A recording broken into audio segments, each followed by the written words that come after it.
Hey, welcome to HOWZA channel. In today's tutorial, we will teach you how to change default save location for nearby sharing in Windows 11.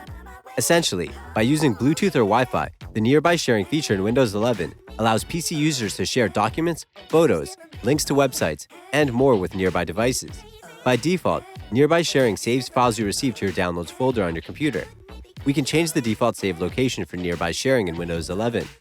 Click on the Windows icon on the taskbar. The menu will pop up. Click on Settings. Select System from the left side list. Go to Nearby Sharing.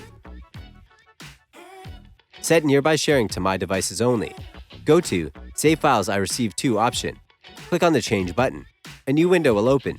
Select the folder that you want. Click on Select Folder. The location has been changed.